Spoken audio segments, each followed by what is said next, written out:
Assalamualaikum সবাইকে and welcome to another new video of management second paper. Management second paper এর একদম first যে অধ্যায়টা আছে ব্যবস্থাপনা ধারণা, আমরা এই চ্যাপ্টারের অনেকগুলো টপিক আমরা ইতিমধ্যে প্রিভিয়াস কয়েকটা ভিডিও জুড়ে কভার করে ফেলেছি। আমরা এই ভিডিওতে এই চ্যাপ্টারের আরো 3টা টপিক সম্পর্কে আলোচনা করব। প্রথমত আমরা জানবো ব্যবস্থাপনার বিভিন্ন স্তর সম্পর্কে। এরপরে আমরা জানবো ব্যবস্থাপনা কি একটা পেশা নাকি না, এই কোয়েশ্চেনের আনসার কি হবে সেটা। এবং এরপরে আমি তোমাদেরকে একটা গল্প শোনাবো, ওই গল্পটা তোমাদেরকে বুঝতে হেল্প করবে যে ইয়েস, ব্যবস্থাপনা একটি সর্বজনীন বিষয়। তাহলে চলো শুরু করা যাক। এবং ম্যানেজমেন্ট সেকেন্ড পেপারের অন্যান্য ভিডিওগুলোর মতনই এই ভিডিওতেও ইনস্ট্রাক্টর হিসেবে রয়েছি আমি তাবাসসুম আমরিন প্রিয়তি। তাহলে চলো আমরা পড়াশোনা শুরু করি। তাহলে যেমন কথা তেমন কাজ, যেমনটা আমি বলেছিলাম যে এই ভিডিওর একটা টপিক হবে ব্যবস্থাপনার বিভিন্ন স্তর। তাহলে এখন আমরা এটা নিয়ে আলোচনা করব, ব্যবস্থাপনার ধারণা। এখন এই ব্যবস্থাপনার ধারণা চ্যাপ্টারটা পড়তে গিয়ে যদি ব্যবস্থাপনা কাকে বলে সেই সম্পর্কেই আমাদের মনে কনফিউশন থেকে যায়, তাহলে কিন্তু এটা একটা সমস্যাই বটে, তাই না বলো? তাহলে ব্যবস্থাপনা কাকে বলে এটা একটু রিওয়াইন্ড করো তো। আমরা কি পড়ছিলাম? প্রত্যেকটা প্রতিষ্ঠানের একটা লক্ষ্য বা উদ্দেশ্য থাকে। তো এই প্রাতিষ্ঠানিক লক্ষ্য যাতে অর্জন করা যায়, তো এই প্রাতিষ্ঠানিক লক্ষ্য অর্জনের উদ্দেশ্যে এবং সেই সাথে আমার প্রতিষ্ঠানে যে উপায় উপকরণাদি আছে সেগুলোকে যাতে ইফেক্টিভলি ব্যবহার করা যায়, মানে সুষ্ঠুভাবে ব্যবহার করা যায়, তো সেই সুষ্ঠু ব্যবহারের লক্ষ্যে পরিকল্পনা, সংগঠন, নির্দেশনা, প্রেষণা, সমন্বয় ও নিয়ন্ত্রণ কার্যকে ব্যবস্থাপনা বলে। এখন যে কোনো একটা প্রতিষ্ঠানের কথা চিন্তা করো, এটা হোক বৃহদায়তন অথবা ছোট প্রতিষ্ঠান। প্রত্যেকটা প্রতিষ্ঠানে কিন্তু বিভিন্ন পদে কর্মরত ব্যক্তিবর্গ থাকে, কিন্তু একদম উচ্চ স্তরেও যেমন কর্মরত ব্যক্তিবর্গ আমরা দেখতে পাই, তেমনি কিন্তু একদম আমরা দেখতে পাই যে অন্যান্য স্তরগুলোতেও কিন্তু মানুষ কাজ করে।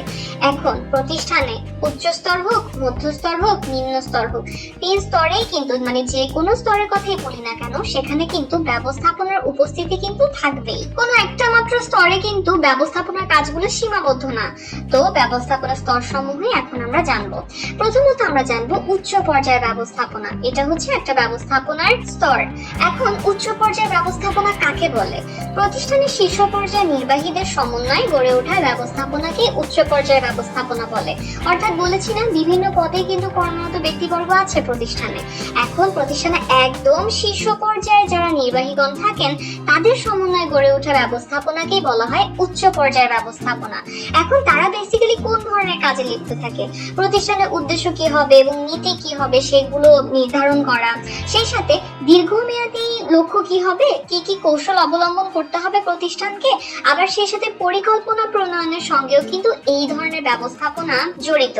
এবং যদি আমরা পদের নামগুলো স্পেসিফিক্যালি বলি, যেগুলো হচ্ছে উচ্চ পর্যায়ের ব্যবস্থাপনার মধ্যে পড়ে, তাহলে কোন একটা কোম্পানির চেয়ারম্যান, পরিচালক মন্ডলী, এরপর হচ্ছে ম্যানেজিং ডিরেক্টর বা ব্যবস্থাপনা পরিচালক, এরপর হচ্ছে সচিব এবং সেই সাথে ক্ষেত্র বিশেষে জেনারেল ম্যানেজার, তারা কিন্তু এই উচ্চ পর্যায়ের ব্যবস্থাপনার সাথে সম্পৃক্ত বা বলা যায় এই ধরনের ব্যবস্থাপনার আওতাভুক্ত আর কি। এরপরে নেক্সট আমরা যে ব্যবস্থাপনার স্তর সম্পর্কে জানবো সেটা হচ্ছে মধ্য পর্যায়ের ব্যবস্থাপনা। এখন উচ্চ পর্যায়ের ব্যবস্থাপনা কোন ধরনের কাজের সাথে সম্পৃক্ত এটা তো আমি বলেছিলাম, তাই না? একটু মনে করে দেখো, নীতি নির্ধারণ, পরিকল্পনা প্রণয়ন, দীর্ঘমেয়াদী পরিকল্পনা বা হচ্ছে দীর্ঘমেয়াদী লক্ষ্য, এই ব্যাপারগুলোর সাথে উচ্চ পর্যায়ের ব্যবস্থাপনার সম্পৃক্ততা থাকে। এখন উচ্চ পর্যায়ে যে লক্ষ্য, যে পরিকল্পনা ও নীতি নির্দেশনা গ্রহণ করা হয় সেগুলো যাতে বাস্তবায়ন করা যায়, সে বাস্তবায়নে নিম্ন পর্যায়ে ব্যবস্থাপকদেরকে কাজে লাগাতে ব্যবস্থাপনার যে পর্যায়ে কাজ করে তাকেই বলা হয় মধ্য পর্যায়ের ব্যবস্থাপনা। এখন আমরা সেতু তো দেখেছি অলমোস্ট সবাই, তাই না? সেতু কি করে? এক জায়গার সাথে আরেকটা জায়গাকে কানেক্ট করে। তাহলে এই মধ্য পর্যায়ের ব্যবস্থাপনা না অনেক টাইপের, মানে অনেকটা উচ্চ পর্যায়ের ব্যবস্থাপনা আর নিম্ন পর্যায়ের ব্যবস্থাপনার মধ্যে সেতু বন্ধকের কাজ করে। এবং এই মধ্য পর্যায়ের ব্যবস্থাপনার কাজগুলো কি হয়? এই যে উচ্চ পর্যায়ের ব্যবস্থাপনায় যেই গৃহীত লক্ষ্য, পরিকল্পনা, নীতি নির্দেশনা, কৌশল, পরিকল্পনা গ্রহণ করা হয় সেটাই বাস্তবায়নের জন্য কিন্তু এই মধ্য পর্যায়ের ব্যবস্থাপনা পরিকল্পনা গ্রহণ করে, উপায় উপকরণাদি সংগঠিতকরণ করে, পরিচালনা করে, নেতৃত্ব প্রদান করে, সমন্বয় এবং সেই সাথে নিয়ন্ত্রণ কার্য কিন্তু সম্পাদন করে। এভাবেই প্রতিষ্ঠানে মধ্য পর্যায়ের ব্যবস্থাপনা গড়ে ওঠে। এবং কোন কোন পদ হচ্ছে মধ্য পর্যায়ের ব্যবস্থাপনার আওতায় পড়ে? যেমন হচ্ছে প্রতিষ্ঠানের বিভাগীয় ব্যবস্থাপক যারা থাকে, সহকারী ব্যবস্থাপক যারা থাকে, এরিয়া ম্যানেজার যারা থাকেন, তো এরকম এই ধরনের পদের ব্যক্তিগণ এই মধ্য পর্যায়ের ব্যবস্থাপনার আওতাভুক্ত। নেক্সট আমরা ব্যবস্থাপনার যে স্তর সম্পর্কে জানবো সেটা হচ্ছে নিম্ন পর্যায়ের ব্যবস্থাপনা, যাকে ইংরেজিতে বলা হয় lower level or first line management.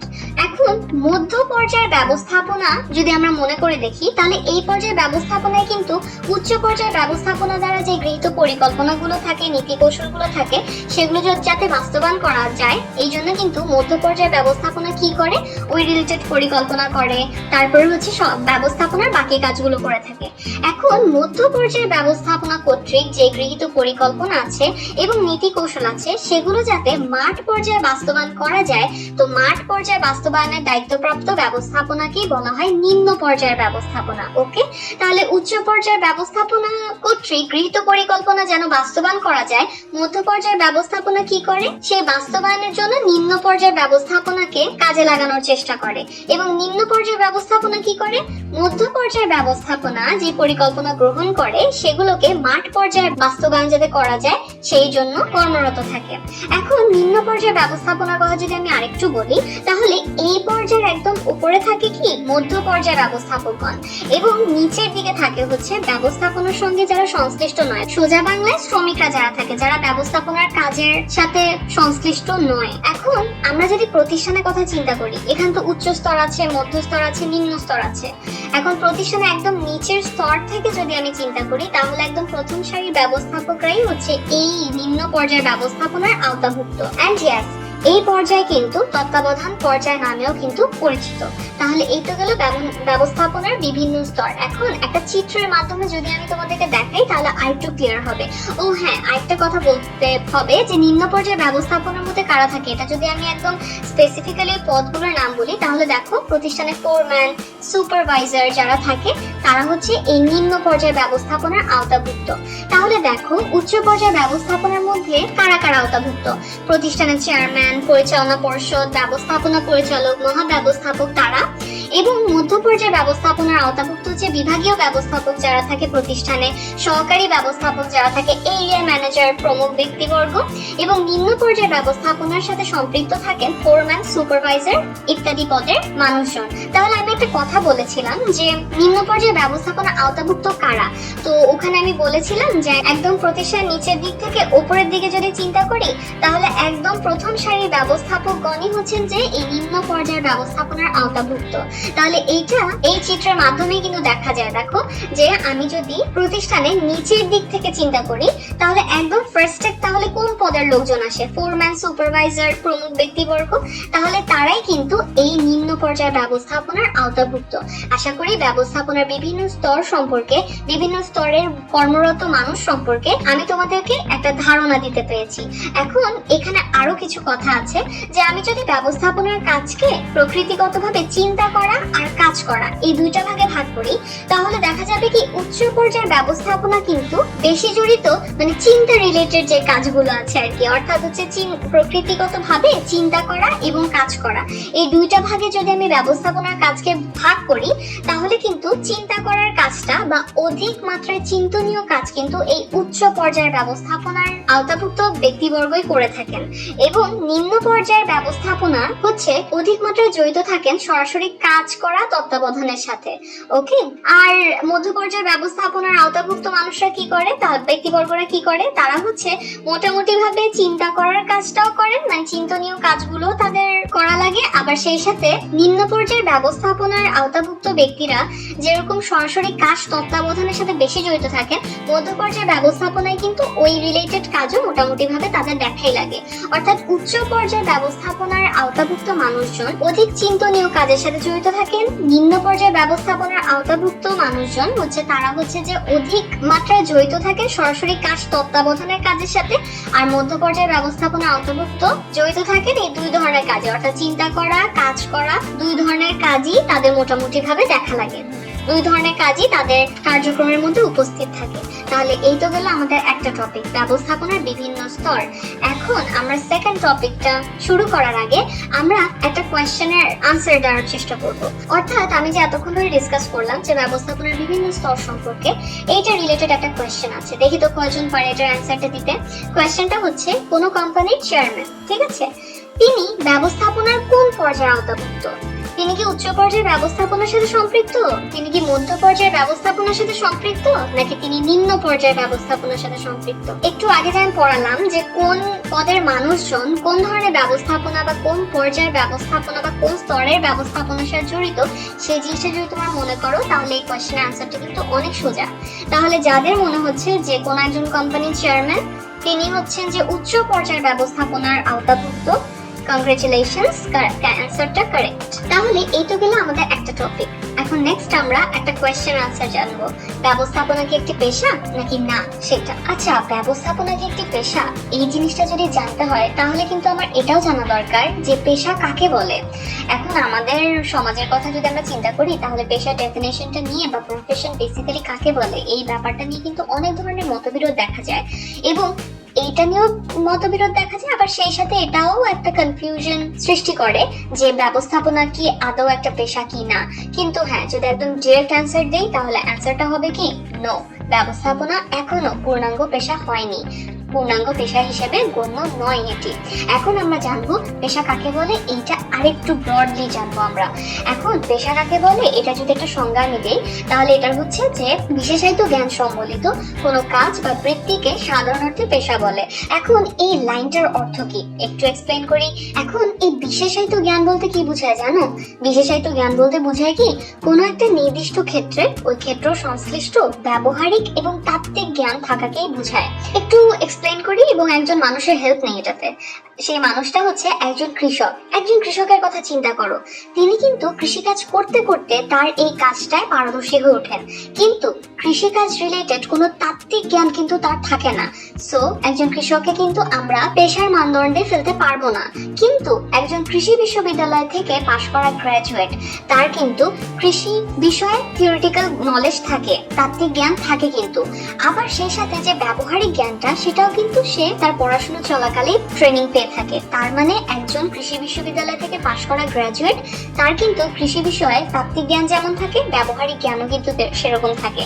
So এই জন্য কিন্তু তাকে বলা হবে একজন কৃষিবিদ, এবং তার কাজটা কিন্তু একটা পেশা হিসেবে গণ্য করা হবে। আবার আরেকটা মানুষেরও হেল্প নেওয়া যায় এটা এক্সপ্লেন করতে, তিনি হচ্ছেন একজন হাতুড়ে ডক্টর।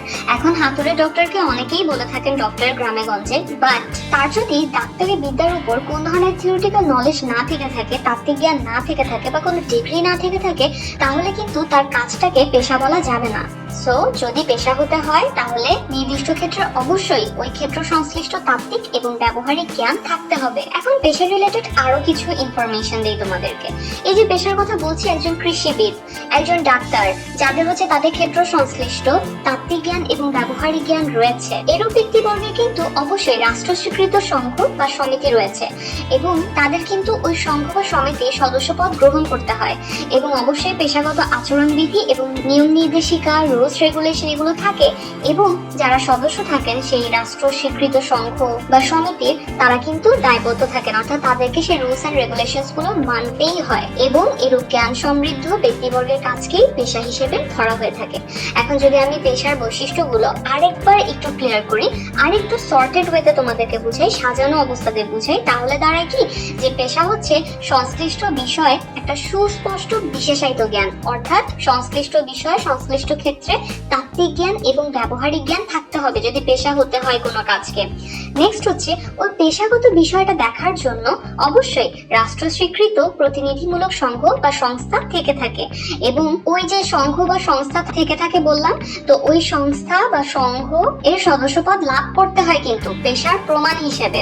এবং এরপরে কিন্তু ওই যে বললাম যে রাষ্ট্র স্বীকৃত সংঘ বা সমিতি হচ্ছে থেকে থাকে, তো ওই সংস্থা বা সংঘ কর্তৃক কিছু রুলস এন্ড রেগুলেশনও কিন্তু ঠিক করে দেওয়া হয় ওই পেশাগত আচরণ নিয়ন্ত্রণ করার জন্য, এবং ওই রুলস এন্ড রেগুলেশনস গুলো কিন্তু সদস্যদের মেনে চলতেই হয়, সদস্যরা অঙ্গীকারবদ্ধ থাকে সেগুলো মেনে চলার ক্ষেত্রে, এবং সদস্যবৃন্দের অবশ্যই পরামর্শ প্রদানের সক্ষমতা থাকতে হয়, এবং পেশা হওয়ার ক্ষেত্রে কিন্তু ক্ষেত্র বিশেষে পরামর্শক শ্রেণীর আবির্ভাবটাও প্রয়োজন পড়ে।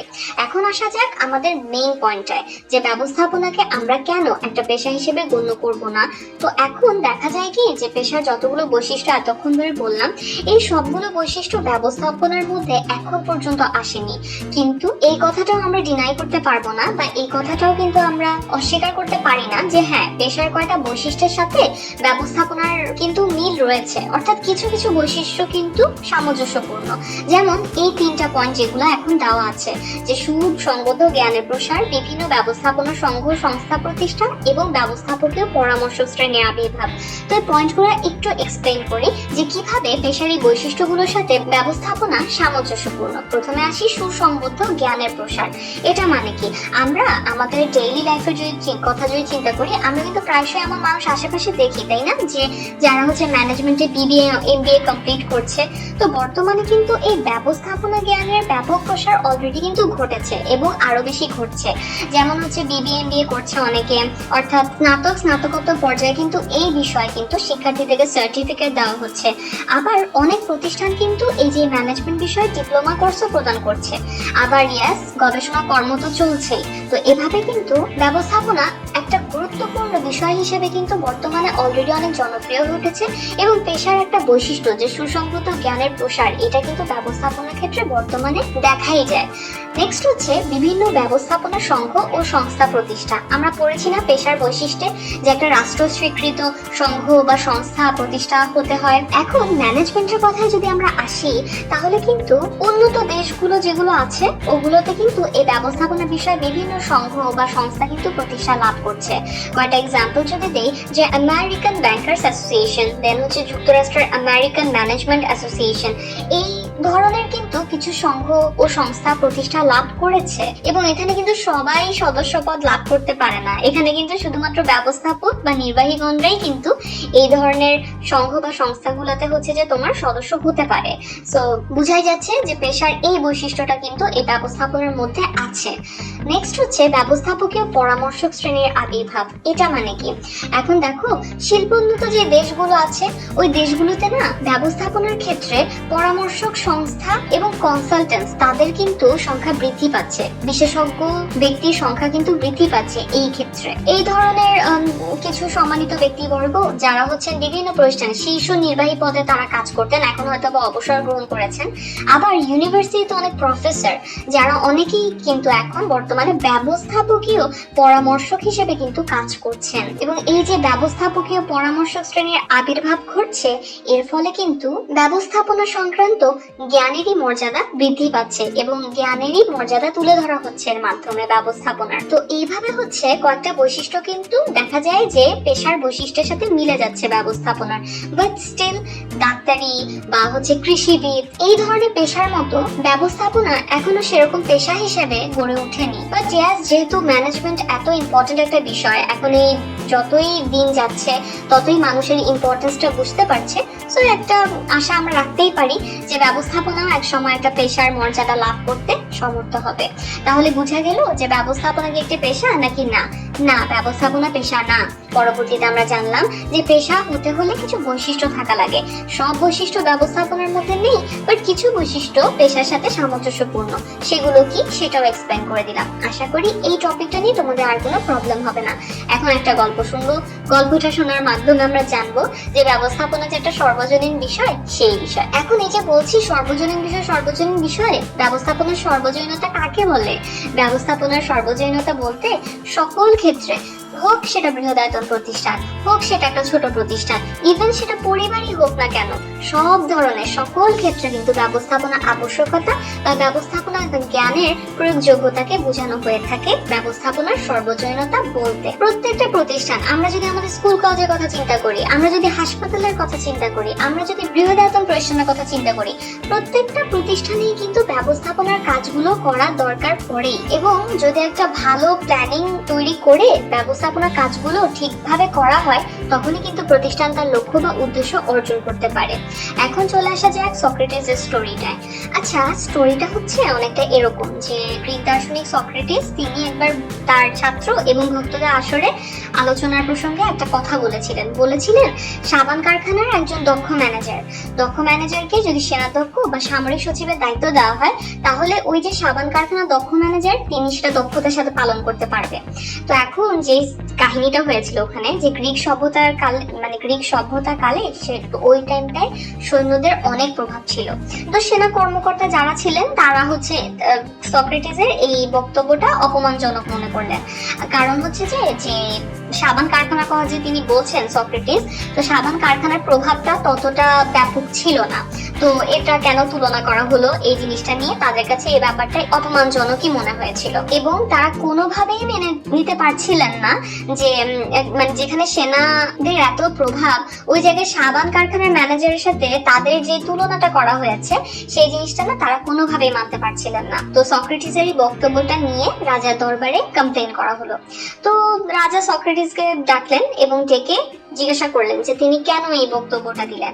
তো তখন সক্রেটিস সবার সামনে বলেছেন যে একজন সেনাধ্যক্ষ তিনি কি করেন, তিনি হচ্ছে যুদ্ধের পরিকল্পনা করেন, সেই সাথে সৈন্য আর রসদপত্র সেগুলো হচ্ছে যে কালেক্ট করেন, জোগাড় করেন, এবং জোগাড় করে সেগুলোকে সংহত করেন, যুদ্ধের নির্দেশ দেন যে কিভাবে যুদ্ধ করা দরকার, এরপরে সৈন্যদেরকে উৎসাহ দেন যে তারা যাতে জয়ী হয়।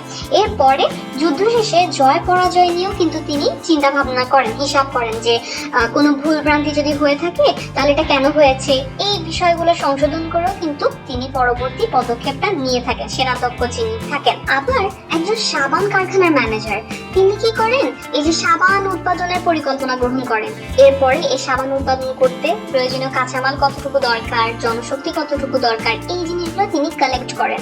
এরপরে কর্মীদেরকে কাজের নির্দেশ দেন এবং তিনিও তাদেরকে উৎসাহিত করেন, এবং সেই সাথে নির্দিষ্ট সময় শেষে তার প্ল্যানিং অনুযায়ী সাবান ঠিকঠাক মতো উৎপাদন করা হয়েছে কিনা সেই জিনিসটাও কিন্তু তিনি হিসাব করেন, এবং যদি কোনো ভুল ভ্রান্তি থাকে সেটাও কিন্তু সংশোধন করে পরবর্তী পদক্ষেপটা গ্রহণ করেন। তাহলে দেখা যাচ্ছে কি সেনাধ্যক্ষ এবং সাবান কারখানার ম্যানেজার তাদের ক্ষেত্র আলাদা, কিন্তু দুই ক্ষেত্রেই কিন্তু দেখা যাচ্ছে যে পরিকল্পনা গ্রহণ করতে হয় এবং ব্যবস্থাপনার বাকি যে কাজগুলো সেগুলো কিন্তু তাদেরকে ঠিকই করতেই হয়। তাই ক্ষেত্রগত পার্থক্য থাকতে পারে, কিন্তু সব ক্ষেত্রেই কিন্তু একটা জিনিসই সত্য যে ব্যবস্থাপনার কাজগুলো করা লাগবেই যদি সফল হতে চায়, তো লক্ষ্য অর্জন করতে চায়। তো দ্যাটস ওয়াই উনি এই ধরনের বক্তব্য বলেছিলেন যে সাবান কারখানার একজন দক্ষ ম্যানেজার তিনি যদি সেনাধ্যক্ষের দায়িত্ব পান তাহলে সেটা তিনি ঠিকঠাক ভাবে পালন করতে পারবেন, এবং তারপরে তার এই বক্তব্যে রাজা সন্তুষ্ট হলেন এবং এভাবে হচ্ছে প্রবলেমটা সলভ হলো। তাহলে এই ছিল স্টোরি, যেখানে আমরা জানলাম যে ক্ষেত্রগত পার্থক্য থাকতে পারে, বাট সব ক্ষেত্রে ব্যবস্থাপনার কাজগুলো দরকার পড়বে, এন্ড ব্যবস্থাপনা একটা সর্বজনীন বিষয়, সব জায়গায় ব্যবস্থাপনার প্রয়োগযোগ্যতা রয়েছে। এমন কোনো প্রতিষ্ঠানই নেই যেটা হচ্ছে যে ব্যবস্থাপক ছাড়া চলতে পারবে, ব্যবস্থাপনার অস্তিত্ব সব জায়গায় আছে। যদি ব্যবস্থাপনা প্রক্রিয়ার কাজগুলো না করা হয় তাহলে না প্রতিষ্ঠানে পুরোই একদম তোমার বিশৃঙ্খলা সৃষ্টি হবে, এবং এই জিনিসগুলো কিন্তু পরবর্তীতে অবশ্যই প্রতিষ্ঠানের লক্ষ্য অর্জন করতে বাধা প্রয়োগ করবে। তো যেখানেই একদল মানুষ কোনো লক্ষ্য অর্জনের জন্য কাজ করবে, যেখানেই একদল মানুষ একত্রিত হবে, সেখানেই ব্যবস্থাপনার প্রয়োগ ঘটবে, এবং ব্যবস্থাপনা একটা সর্বজনীন বিষয়, এবং সকল সমাজেই ব্যবস্থাপনার কাজের ধরন আর প্রকৃতি মোটামুটি একই ধরনের বলা যায়। অর্থাৎ সব জায়গায় তোমার পরিকল্পনা করতে হবে এবং ব্যবস্থাপনার বাকি কাজগুলো যেভাবে করতে হয় ওগুলো তোমার করাই লাগবে। তো এই ছিল এই টপিকটা, যে হ্যাঁ ব্যবস্থাপনা একটা সর্বজনীন বিষয়, ক্ষেত্র ভিন্ন হতে পারে কিন্তু ব্যবস্থাপনার কাজগুলো সব জায়গায় তোমার করতেই হয়। তাহলে কেমন লেগেছে স্টোরিটা? তো এই ছিল আমাদের ফার্স্ট চ্যাপ্টারের আরো একটা টপিক যেটা আমি আলোচনা করলাম। তাহলে এভাবেই আমাদের ফার্স্ট চ্যাপ্টারের অনেকগুলো টপিক আমি আলোচনা করে দিয়েছি। আশা করি তোমরা এই কনসেপ্টগুলো বুঝতে পেরেছো। ধন্যবাদ সবাইকে।